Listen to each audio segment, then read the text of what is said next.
Today, I thought we would take a little time to focus on a small story, but one that gives us some good information and it's kind of interesting to talk about.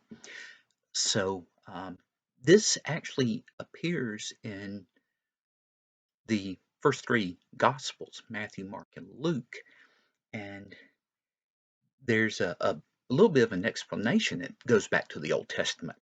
So, here we go. When Jesus got his disciples, some of the teaching he did for them applied just to them. Other bits of teaching that he did applied to anyone who was going to follow him. So obviously the first 12 that he had, and then anyone else who came along.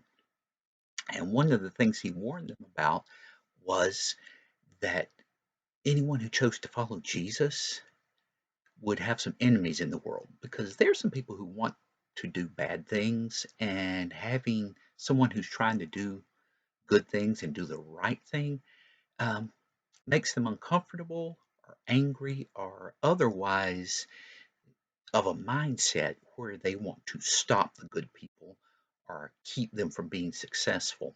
Because if a person likes to do bad things, but everyone around him starts deciding to turn toward God and to do good things, then it's a lot harder for that one person to do the bad things, at least without getting caught. So, a lot of people who are selfish in that manner are going to go against God's people. So, Jesus warns his disciples about this, and in doing this, he says, don't be surprised when this happens or this happens because you are following me, expect these kind of things to happen. And one of them that he says, I mean, you hear parts where he's saying, okay, they'll throw you into jail, and you go, okay, well, I understand that. Or they'll try to take your things from you, that kind of thing. One of them, people will hear the story, or they'll hear it said, and they won't understand it. And he said, now look, the students are not greater than the master, meaning the teacher who teaches them. And you go, okay, well, that makes sense because they can't know more than what the teacher tells them. And we're talking about at a time when you really couldn't go somewhere else. And if you're talking about Jesus being the master, he's always going to know more than anyone who follows him. And he says, don't be surprised if they call the master Beelzebub, and they will call the students Beelzebub. Now, some of us read that and think, well, that's a funny sounding word to be calling people. And here's an explanation that isn't often talked about. Um, Now, there was a pretend god. Sometimes we would say a demon or an unclean spirit, and the Jews knew them in certain ranks.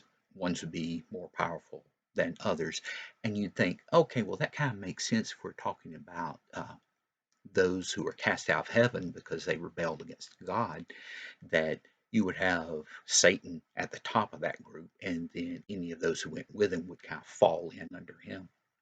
So you can understand, okay, that's sort of a ranking system, and they had different names that they would use for these unclean spirits, these demons, and they didn't use curse words like people now use them. People will say bad words, and the word itself is a bad thing. They tended to do their cursing in a manner that would kind of make fun of something.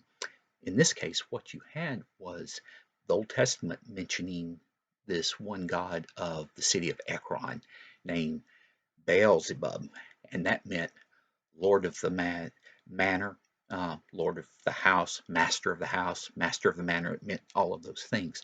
Now, I prefer to think of it as Lord of the house because if we think manor, we're thinking of like a mansion or an estate.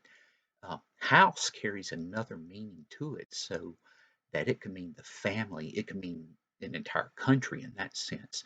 So if you're thinking Lord of the house, you could be talking about an entire family, kind of like with the Jews, they looked at the house of David, meaning King David and the people descended from him as being the house of David. And Jesus even falls into that category. So see how house has a particular meaning that we want to go with. So back in the Old Testament, there's a story with Elijah and talking to this king. He has an interaction with the king because that king is wanting to find out the future from this Beelzebub. Now, you know what that name means. Now, the Jews um, would not use the name. They would want to put him down by calling him by a different name, and they would alter the name slightly. And people do that now with certain people's names. They'll rhyme names or say it a little bit different just to kind of make fun of them. And the Jews took this seriously, and that's the way they would go after these. And so most of our New Testaments will say Beelzebub.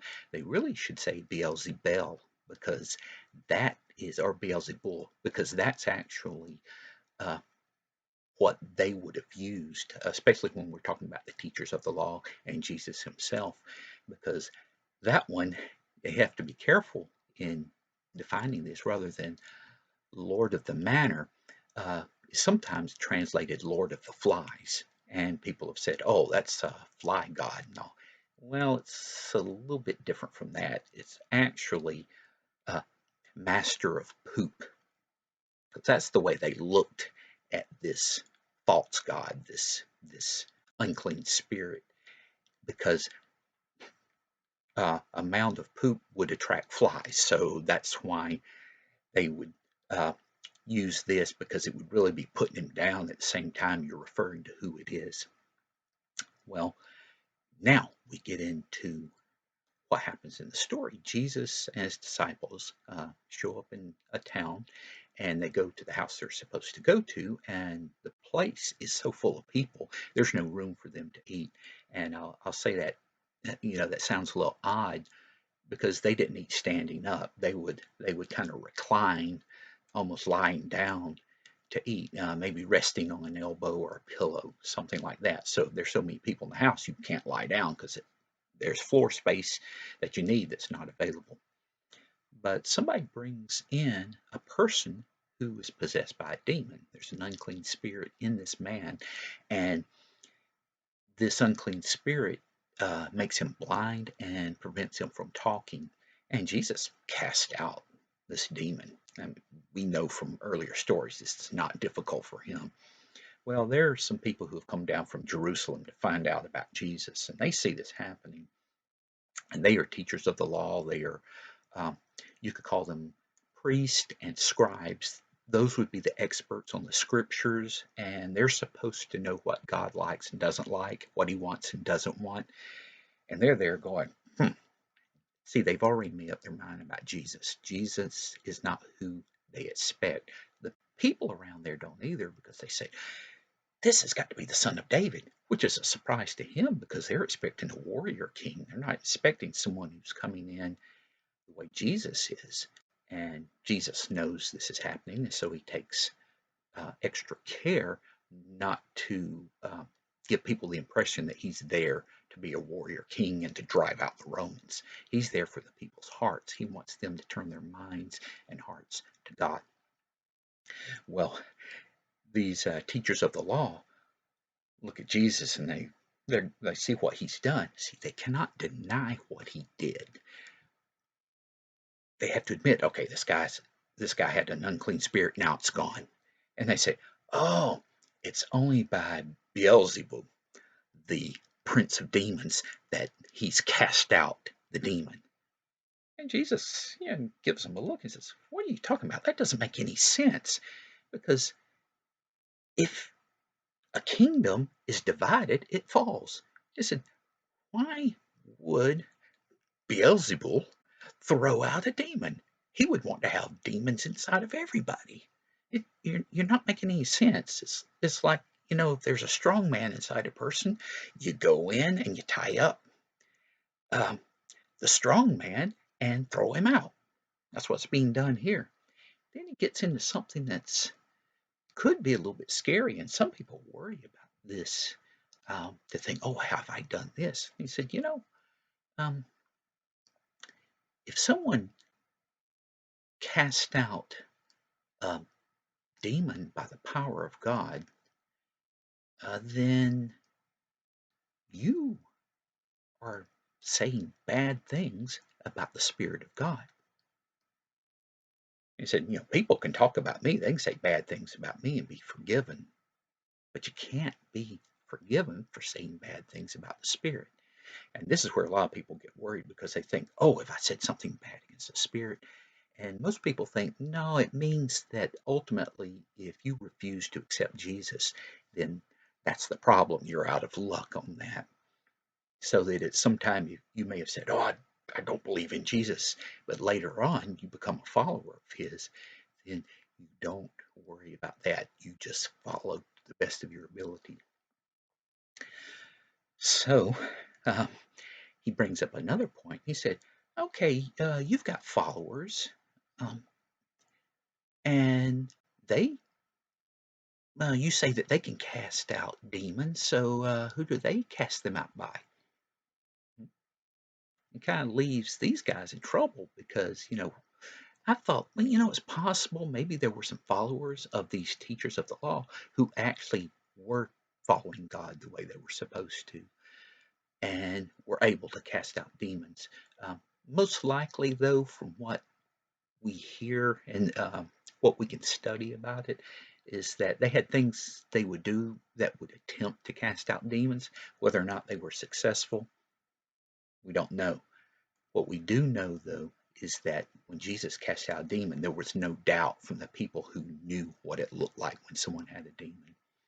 So this gives us some things to think about. Of course, the teachers of the law are pretty hard-nosed about this, and not many of them who start off against Jesus will turn to Jesus. Some do, but most will stick where they are.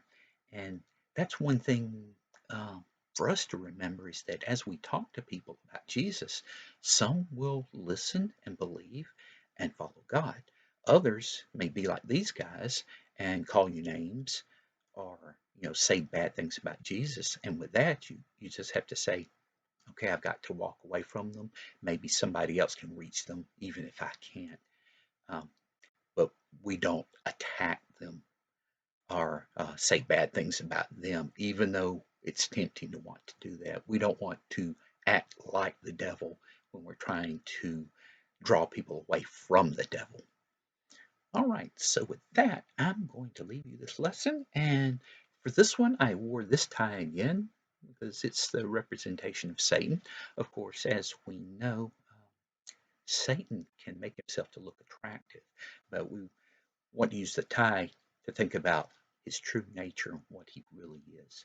So you have a good day, what's left of that, and I hope you'll be back next time. Bye.